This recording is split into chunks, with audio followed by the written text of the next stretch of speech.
Hello guys, welcome back to my channel. आज हम शुरू करने जा रहे हैं क्लास 11th की fine arts art and culture के लिए, जिसका चैप्टर नंबर 1 है प्रागैतिहासिक शैल चित्र, और हम इसी के बारे में आज पढ़ेंगे। चलिए शुरू करते हैं इसी के साथ।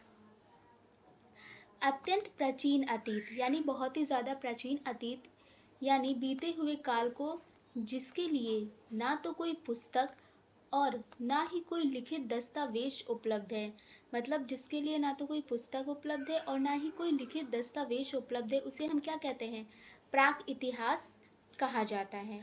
पुस्तकें या दस्तावेज उपलब्ध होती भी कैसे कैसे उपलब्ध हो सकती थी? उस समय ना तो कागज था और ना ही कोई भाषा या लिखित शब्द। ठीक है, इसी के साथ आगे बढ़ते हैं। प्राक इतिहास को हम अक्सर क्या कहते हैं? प्रागैतिहासिक काल। ठीक है, यानी प्री हिस्टोरिक टाइम्स कहते हैं। ऐसी परिस्थिति में मनुष्य कैसे रहता होगा, यह विश्वास करना तब तक बहुत कठिन बना रहा जब तक कि विद्वानों ने उन स्थानों को खोजना शुरू नहीं कर दिया जहाँ प्रागैतिहासिक काल के मनुष्य रहा करते थे। ऐसे स्थलों की खुदाई से पुराने औजारों, मिट्टी के बर्तनों, आवास स्थलों और उस काल के मनुष्यों तथा जानवरों की हड्डियों के अवशेष मिले हैं। मतलब जहाँ प्रागैतिहासिक काल में जो मनुष्य रहते थे, जब उन स्थलों की खुदाई हुई तो वहाँ पे पुराने औजार मिले, मिट्टी के बर्तन मिले, आवास स्थल और जानवरों की हड्डियों के अवशेष भी मिले, जहाँ पे ये लोग रहते थे। कब? प्रागैतिहासिक काल के टाइम पे। तो इन चीजों से प्राप्त जानकारियों को और तत्कालीन मनुष्यों द्वारा गुफाओं की दीवारों पर खींची गई आकृतियों को एक साथ जोड़कर विद्वानों ने एक अच्छा खासा विवरण तैयार किया है। मतलब इन सबको जोड़ने के बाद जो उन्होंने गुफाओं की दीवारों पर खींची जो आकृतियां बनाई थी, उन सबको सब कुछ जोड़ दिया, तो उसके बाद उन्हें एक अच्छा खासा विवरण तैयार किया। इससे यह जाना जा सकता है कि उस समय क्या होता था। इससे मतलब इन सारी चीज़ों से क्या पता लगा सकते हैं कि उस समय पे क्या होता था और प्रागैतिहासिक काल में मनुष्य किस प्रकार रहा करते थे, उनका रहन सहन कैसे था, एक तौर पे हमें पता चल सकता है। जब मनुष्यों की खाना पीना, कपड़ा तथा आवास संबंधी बुनियादी ज़रूरतें पूरी होने लगी, तो मतलब ये सारी चीज़ें जब उनकी पूरी होने लगी, तो वे अपने विचारों तथा मनोभावों को अभिव्यक्त करने का भी प्रयास करने लगे। जब उनकी ये सारी ज़रूरतें पूरी हो जाएंगी तो वो आगे की भी चीज़ें करेंगे, विचारों और मनोभावों को अभिव्यक्त करने का। तो इसके लिए उन्होंने क्या किया?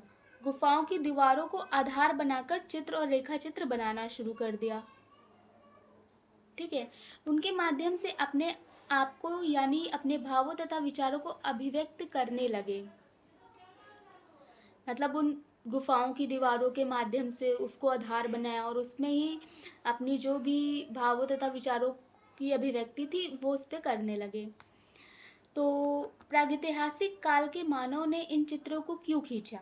क्या रीजन था? शायद उस समय के मनुष्यों ने अपने घरों को अधिक रंगीन और सुंदर बनाने के लिए ये भित्ति चित्र बनाए, ये भी हो सकता है। या अथवा यह भी हो सकता है कि उन्हें अपने रोजमर्रा के जीवन का दृश्य अभिलेख रखने के लिए ये चित्र खींचे हों, ये भी हो सकता है।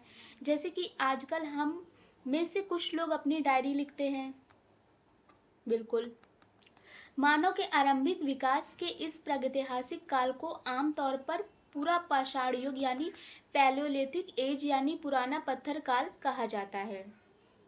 ठीक है, जो मानव के आरंभिक विकास के जो ये प्रागैतिहासिक काल को पूरा पाषाण युग यानी पुराना पत्थर काल कहा जाता है। तो प्रागैतिहासिक चित्रकारियां दुनिया के अनेक भागों में पाई गई हैं। मतलब जो प्रागैतिहासिक चित्रकारियां हैं वो एक भाग में ना होकर दुनिया के अनेक भागों में पाई गई हैं।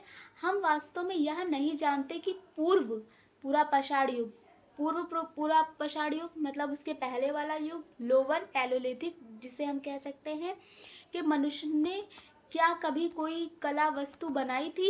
लेकिन हमें पता चलता है कि उत्तर पूरा पाषाण काल यानी अपर पैलियोलिथिक टाइम तक आते आते मनुष्य के कलात्मक क्रियाकलापों में भारी वृद्धि हुई। ठीक है। हमें लोअर पैलियोलिथिक में तो नहीं पता चलता, लेकिन अपर पैलियोलिथिक टाइम पे यानी उत्तर पुरापाषाण काल पे पता चलता है, और क्योंकि उसमें एक भारी वृद्धि हो गई थी। दुनिया भर में इस काल की ऐसी अनेक गुफाएं पाई गई हैं जिनकी दीवारें उन जानवरों के सुंदर चित्रों से भरी पड़ी हैं जिनका उन गुफाओं में रहने वाले लोग शिकार किया करते थे। मतलब उन गुफाओं में रहने वाले लोग शिकार किया करते थे, क्योंकि जानवरों के सुंदर चित्रों से भरी पड़ी हैं वो दीवारें। वे लोग मनुष्यों और उनकी गतिविधियों के दृश्य चित्रित करते थे। वो क्या करते थे, मनुष्यों और जो मनुष्यों की गतिविधियां होती थी उसके चित्र को चित्रित करते थे, और वृत्त, वर्ग, आयत जैसी अनेक ज्यामितीय आकृतियां और प्रतीक भी बनाते थे। मतलब वो ज्यामितीय आकृतियां भी बनाते थे और प्रतीक भी बनाते थे। भारत में अब तक जो प्राचीनतम चित्र मिले हैं वे उत्तर पुरापाषाण काल यानी अपर पैलियोलिथिक टाइम के हैं। ठीक है। यह जानना दिलचस्प होगा कि भारत में शैल चित्रों की सर्वप्रथम खोज 1867 से 68 में पुराविद आर्कीबोल्ड कार्लाइल ने स्पेन में हुई अल्तामिरा की खोज से भी 12 वर्ष पहले की थी। ठीक है, 12 वर्ष, जो अल्तामिरा की खोज से भी 12 वर्ष पहले की थी इन्होंने। तो कॉकबर्न, एडरसन, मित्र और घोष पहले अनुसंधानकर्ता थे जिन्होंने भारतीय उपमहाद्वीप में ऐसे अनेक स्थल खोजे थे। अब बात करते हैं आगे की। शैल चित्रों के अवशेष। शैल चित्र यानी मतलब जो चट्टानों पे चित्र उकेरे गए थे। तो शैल चित्रों के अवशेष वर्तमान मध्य प्रदेश, उत्तर प्रदेश, आंध्र प्रदेश, कर्नाटक और बिहार के कई जिलों में स्थित गुफाओं की दीवारों पर पाए गए हैं। उत्तराखंड में कुमाऊं की पहाड़ियों में भी कुछ शैल चित्र मिले हैं। अल्मोड़ा बरीछीना मार्ग पर अल्मोड़ा से लगभग 20 किलोमीटर की दूरी पर सुआल नदी के किनारे स्थित लखुडियार में पाए गए शैलाश्रों में प्रागैतिहासिक काल के अनेक चित्र मिले हैं। ठीक है, उस टाइम पे लखुडियार में, लखुडियार का शाब्दिक अर्थ जो है उसका मतलब होता है कि 1,00,000 गुफाएं। याद रखिएगा। यह पाए जाने वाले चित्रों को 3 श्रेणियों में बांटा जा सकता है। मतलब जो चित्र पाए गए हैं उनको 3 श्रेणियों में बांटा जा सकता है। एक तो मानव चित्र, दूसरा है पशु चित्र और तीसरा है ज्यामितीय आकृतियां। तो चलिए देखते हैं पहले मानव चित्र को, फिर पशु चित्र को, फिर थर्ड नंबर पे ज्यामितीय आकृतियां। इन 3 भागों में बांटा गया है। ये चित्र सफेद, काले और लाल रंगों के हैं। मतलब 3 कलर्स में है, सफेद, लाल और काले। इनमें मनुष्यों को छड़ी जैसे रूप में दिखाया गया है। मनुष्यों को मतलब एक छड़ी के रूप में दिखाया गया है। पशु चित्रों में एक लंबे थूथुन वाला जानवर। पशु चित्र में क्या है, एक लंबे थूथुन वाला जानवर, एक लोमड़ी और कई रंगों वाली छिपकली। मतलब इसमें भी 3 चीजें हैं। पशु चित्रों की बात करें तो एक लंबे थूथुन वाला जानवर, एक लोमड़ी और कई रंगों वाली छिपकली। चित्रकारी के मुख्य विषय हैं लहरदार रेखाएं, आयताकार ज्यामितीय डिजाइन और अनेक बिंदुओं के समूह इन चित्रों में देखे जा सकते हैं। इन चित्रों में दर्शाए गए दृश्यों में से एक दृश्य अत्यंत आकर्षक है जिसमें मानव आकृतियों को हाथ पकड़कर नाचते हुए दिखाया गया है। आगे इसका चित्र हम देखेंगे। कुछ चित्र पहले से बने चित्रों पर बने पाए गए हैं। मतलब जो पहले चित्र बने थे उनके ऊपर भी चित्र बने पाए गए हैं। वहाँ सबसे पहले काले रंग के चित्र बनाए, पहले तो काले बनाए गए, फिर उन पर लाल रंग के चित्र और अंत में उन पर सफेद रंग के चित्र बने हुए पाए गए। मतलब क्या है, पहले काले, फिर लाल और फिर उसके ऊपर सफेद। ये देखिए, देख सकते हैं हाथ पकड़कर नाचते हुए, हाथों में हाथ डाले नृत्य करते हुए लोग। और ये लहरदार लकीरें जो कि लखुडियार उत्तराखंड में का चित्र है। ठीक है, इसी के साथ आगे बढ़ते हैं हम। कश्मीर से भी ऐसे 2 शिलापट्ट मिले हैं। मतलब कश्मीर से भी ऐसे 2 शिलापट्ट मिले हैं जिन पर कुछ चित्र उकेरे हुए हैं। आंध्र प्रदेश और कर्नाटक की ग्रेनाइट की चट्टानों ने नवपाषाण काल के मानव को अपने चित्र बनाने के लिए उपयुक्त कैनवास दिया। यहाँ अनेक स्थलों पर ऐसे चित्र पाए जाते हैं। इनमें 3 स्थान अर्थात कुपगल्लू, पिकली हाल और टेक्कलकोट्टा अधिक प्रसिद्ध है। ठीक है, इन 3 स्थान, ये 3 जो स्थान है वो अधिक प्रसिद्ध है। यहाँ 3 तरह के चित्र पाए जाते हैं। कुछ चित्र सफेद रंग के होते हैं, कुछ लाल रंग के और कुछ सफेद पृष्ठभूमि पर लाल रंग के। ये चित्र परवर्ती ऐतिहासिक काल, आरंभिक ऐतिहासिक काल और नवपाषाण काल के हैं। ठीक है, परवर्ती ऐतिहासिक काल या आरंभिक ऐतिहासिक काल और नवपाषाण काल के हैं। इन चित्रों के विषय हैं क्या क्या है? सांड, हाथी, सांबर, चिंकारा, भेड़, बकरी, घोड़ा, शैलकृत, मानव, त्रिशूल आदि। वनस्पतियों के चित्र बहुत ही कम पाए जाते हैं। कुप्पगल्लू के चित्र में एक अत्यंत विचित्र दृश्य प्रस्तुत किया गया है, जिसमें बड़े बड़े अंगों वाले कामोद्दीप्त पुरुषों को स्त्रियों को भगाकर ले जाते हुए दिखाया गया है। मतलब अगर ये क्वेश्चन आ जाए तो किन चित्रों मतलब कहाँ पे पुरुषों को स्त्रियों को भगाकर ले जाकर दिखाया गया है, तो आप कुप्पगुल्लू के एक चित्र में एक अत्यंत विचित्र दृश्य प्रस्तुत किया गया है, जिससे बड़े बड़े अंगों वाले कामोद्दीप्त पुरुषों को स्त्रियों को भगाकर ले जाते हुए दिखाया गया है। तो आप बता सकते हैं कुप्पगुल्लू। परंतु सबसे अधिक और सुंदर शैल चित्र मध्य प्रदेश में विंध्याचल। अगर सुंदर और शैल चित्र की बात की जाए, सबसे अधिक सुंदर शैल चित्र की बात की जाए तो मध्य प्रदेश में कहाँ पे? विंध्याचल की श्रृंखलाओं और उत्तर प्रदेश में कैमूर की पहाड़ियों में मिले हैं। याद रखिएगा, अगर सुंदर और सबसे अधिक सुंदर की बात की जाए तो मध्य प्रदेश में विंध्याचल और उत्तर प्रदेश में कैमूर की पहाड़ियों में मिले हैं। ये पहाड़ी श्रृंखलाएं पूरा पाषाण कालीन और मध्य पाषाण कालीन अवशेषों से भरी पड़ी हैं और वहाँ ऐसे जंगली पौधे, फलों, जलधाराओं और कंदराओं की बहुतायत है जो पाषाण काल के लोगों के रहने के लिए हर तरह से उपयुक्त थी। वहाँ के प्राकृतिक शैलाश्रय यानी चट्टानी आवास जिसे कहते हैं, प्राकृतिक शैलाश्रय यानी चट्टान के रहने के लिए आवास स्थान, जो वर्षा, बिजली की गरज, ठंड और चिलचिलाती धूप की गर्मी से बचने के लिए उन्हें पर्याप्त सहारा देते थे। ठीक है, ये जो शैलाश्रय थे। इनमें सबसे बड़ा और अत्यंत दर्शनीय स्थल मध्य प्रदेश में विंध्याचल की पहाड़ियों में स्थित भीमबेटका है। अगर अत्यंत दर्शनीय स्थल की बात करें तो मध्य प्रदेश में विंध्याचल की जो पहाड़ियों में स्थित भीमबेटका की है। भीमबेटका मध्य प्रदेश की राजधानी भोपाल के दक्षिण में 45 किलोमीटर की दूरी पर स्थित है, जहाँ 10 वर्ग किलोमीटर के क्षेत्र में लगभग 800 शैलाश्रय यानी शेल्टर मौजूद है। इनमें से 500 शैलाश्रयों में चित्र पाए जाते हैं। भीमबेटका की गुफाओं की खोज वर्ष 1957 से 58 में की थी। किसने की थी? डॉक्टर वीए वाकाड़कर द्वारा इसकी खोज की गई थी और बाद में अन्य अनुसंधानकर्ताओं ने भी उनका अनुसरण किया। साथ ही साथ वाकाड़कर ने इन चित्रों का अध्ययन करने के लिए वर्षों तक इन दुर्गम पहाड़ियों और जंगलों का सर्वेक्षण किया। यहाँ पाए गए चित्रों के विषय अनेक प्रकार के हैं। मतलब जो यहाँ पे चित्र पाए गए हैं उनके कई प्रकार के विषय हैं। इनमें उस समय की रोजमर्रा की जिंदगी की घटनाओं के अलावा धार्मिक एवं भव्य दृश्य भी चित्रित किए गए हैं, जिनमें शिकार, नृत्य, संगीत, हाथी घोड़े की सवारी, जानवरों की लड़ाई, शहद इकट्ठा करने, शरीर सज्जा और छद्म अवशेष, मुखौटा लगाने जैसी अनेक घरेलू गतिविधियों के चित्र शामिल हैं। देख सकते हैं आप लोग इस चित्र में। भीमबेटका की शैल कला को शैली, तकनीक और आधार के अनुसार कई श्रेणियों में बांटा गया है। रेखा चित्रों तथा चित्रकारियों को 7 कला अवधियों में वर्गीकृत किया जा सकता है। पहला काल क्या है?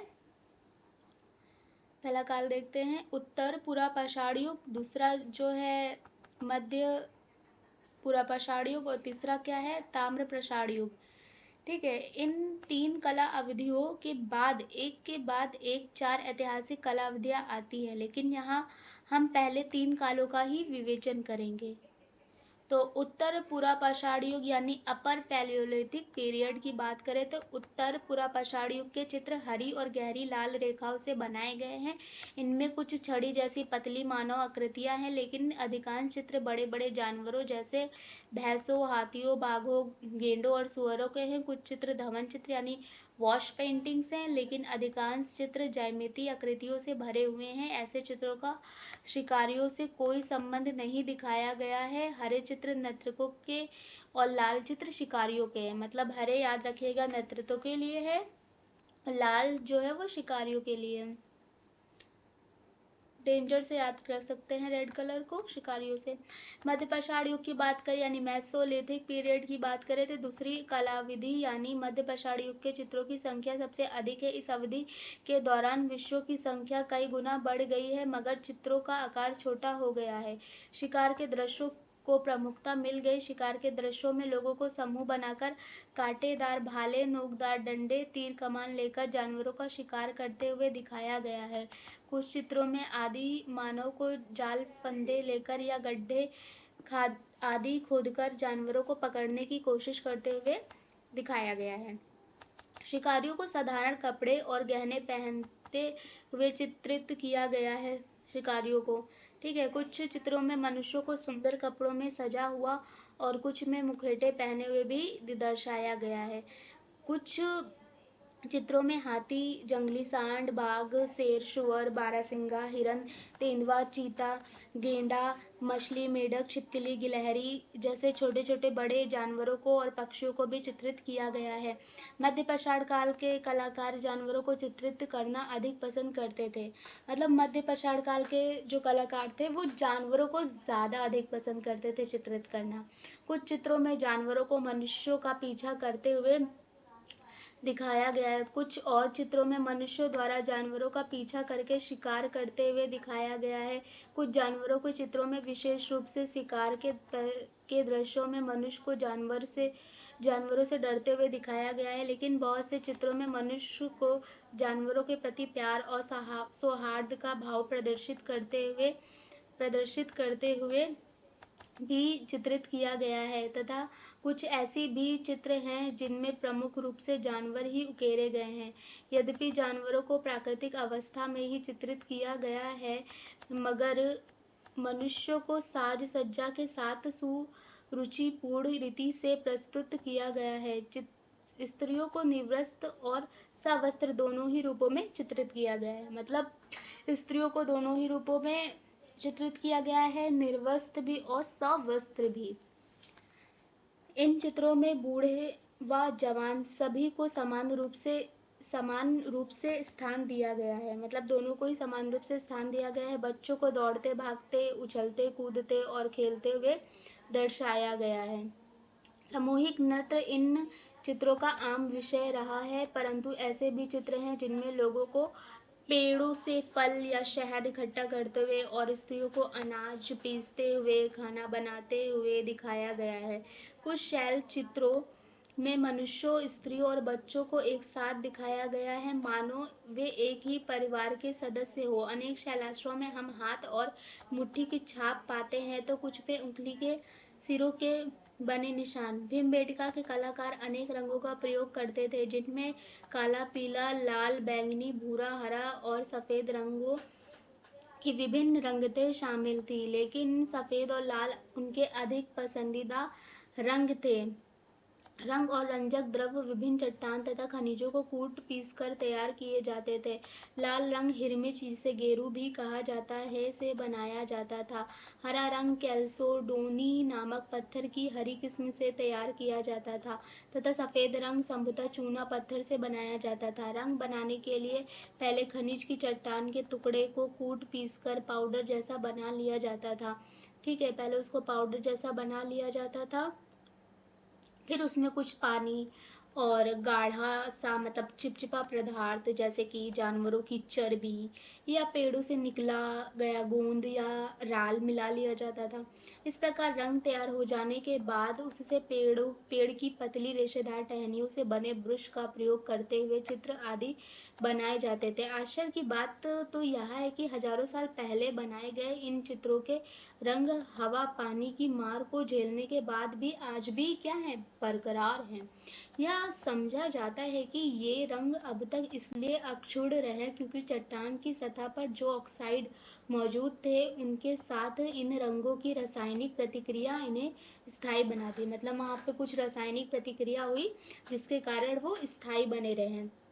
यह कलाकारों ने अपने चित्र इन शैलाश्रों की सतहों, दीवारों और भीतरी छतों पर बनाए। कुछ चित्र तो ऐसी गुफाओं या शैलाश्रों से मिले हैं जहां लोग रहते थे, लेकिन कुछ चित्र ऐसी जगहों से भी मिले हैं जहां शायद लोग कभी रहे ही नहीं होंगे। संभवतः इन स्थानों का कोई धार्मिक महत्व रहा होगा, हो सकता है। शैलाश्रों में पाए गए कुछ अत्यंत सुंदर चित्र बहुत ऊंचे स्थान पर शैलाश्रय की छत के पास बने हुए हैं। प्रश्न उठता है कि आदिकालीन मानवों ने चट्टानों में ऐसे असुविधाजनक स्थानों पर ये चित्र क्यों बनाए। शायद ये चित्र बहुत दूर से लोगों को ध्यान को आकर्षित करने के लिए ऊंचाई पर बनाए गए थे, ये भी हो सकता है। ये चित्र हालांकि बहुत पुराने जमाने के हैं, पर इनमें चित्रात्मक गुणों एवं विशेषताओं की कोई कमी नहीं है। कार्य करने की प्रतिकूल परिस्थितियों, औजारों तथा सामग्रियों आदियों की कमी होते हुए भी इन चित्रों में तत्कालीन पर्यावरण के समान दृश्य आकर्षक रूप में प्रस्तुत किए गए हैं, जिससे ऐसा प्रतीत होता है कि उस समय के लोग बहुत साहसी थे और अपने जीवन का आनंद ले रहे थे। पशुओं को तो वास्तविकता से भी अधिक तगड़ा और रौबदार दिखाया गया है। यह भी प्रतीत होता है कि आदिकालीन कलाकारों में कहानी कहने सुनने की गहरी रुचि थी। इन चित्रों में बड़ी ही नाटकीय रूप से मनुष्य और जानवरों को स्वयं को जीवित रखने के लिए संघर्षरत दिखाया गया है। एक दृश्य में कुछ लोगों को ये देख सकते हैं शिकार का दृश्य करते हुए। एक दृश्य में तो मध्य पाषाण युग के चित्रों में शिकार के दृश्य बहुलता में पाए जाते हैं। यह ऐसा ही एक दृश्य है जिसमें लोगों का एक समूह भैंसे को मारते हुए दिखाया गया है और कुछ घायल व्यक्तियों को इधर उधर पड़ा दर्शाया गया है। ये चित्र अंकन की कला में श्रेष्ठता का प्रदर्शन करते हैं। नृत्य का दृश्य देख सकते हैं, कैसे हाथ पकड़े हुए ये लोग नृत्य कर रहे हैं इस समूह में। इस दृश्य में एक दूसरे का हाथ पकड़कर नृत्य करती हुई आकृतियां दिखाई गई हैं। वस्तुतः यह एक ऐसा विषय है जिसे बार बार दोहराया गया है, मतलब बार बार ये एक ऐसा सब्जेक्ट है जिसे बार बार दोहराया गया है। नृत्य का यह दृश्य हमें उत्तराखंड के लखुड़ियार के प्रसार दृश्य की याद दिलाता है, मतलब वहां पे भी ऐसा चित्र उकेरा गया था। आगे पढ़ते हैं। जंगली सांड का शिकार करते हुए दिखाया गया है और इस प्रक्रिया के दौरान कुछ लोग घायल होकर इधर उधर पड़े हैं। एक अन्य दृश्य में एक जानवर को मौत की पीड़ा से तड़पते हुए और शिकारियों को खुशी से उसके चारों ओर नाचते हुए दिखाया गया है। ऐसे चित्रों से यह प्रकट होता है कि मनुष्यों में जानवरों पर अधिकार रखने का भाव पैदा हो गया था। इस बॉक्स पे देख लेते हैं। आज भी अनेक आदिम जाति के लोग ऐसा व्यवहार करते हैं, मतलब जो ये बता रहे हैं कि आज भी ऐसे हैं आदिम जाति के लोग जो ऐसा व्यवहार करते हैं। वे जन्म, मृत्यु, वयस्कता प्राप्ति और विवाह आदि के समय संपन्न की जाने वाली धार्मिक एवं सामाजिक क्रियाओं को चट्टानों पर चित्रित या उत्कीर्णित करते हैं। वे शिकार हेतु जानवरों को आकर्षित करने के लिए मुखौटे पहनते हैं और उन्हें मार डालने के बाद खुशी से उनके चारों ओर नाचते गाते हैं। आगे देखते हैं। जहां अकेले जानवरों के चित्र बनाए गए हैं उनमें आदिकालीन कलाकारों की उत्कृष्ट चित्रण कला स्पष्ट दृष्टिगोचर होती है। ऐसे चित्रों में रंग, सामंजस्य और समानुपात दोनों का यथार्थ एवं संतुलित मिश्रण दिखाई देता है। एक दिलचस्प बात यह है कि शैल कला के अनेक स्थलों पर अक्सर नए चित्र पुराने चित्रों पर बनाए गए हैं। भीमबेटका में कुछ स्थानों पर चित्रों की 20 परतें तक हैं जो एक दूसरे पर बनाए गए हैं। प्रश्न उठता है कि कलाकार एक ही स्थान पर बार बार चित्र क्यों बनाते थे, मतलब ये प्रश्न उठता है कि जो कलाकार थे वो एक ही स्थान पर क्यों बार बार चित्र उकेर रहे थे। इसका एक कारण तो यह हो सकता है कि जब किसी कलाकार को अपनी रचना पसंद नहीं आती थी तो वह उस पर अपनी दूसरी रचना चित्रित कर लेता था। दूसरा कारण यह भी हो सकता है कि वे चित्र और स्थान पवित्र विशिष्ट माने जाते थे। उन पर कलाकार बार बार चित्र बनाते थे। यह भी संभव है कि भिन्न भिन्न पीढ़ियों के लोगों ने भिन्न भिन्न समय पर एक ही क्षेत्र में ये चित्र बनाए थे।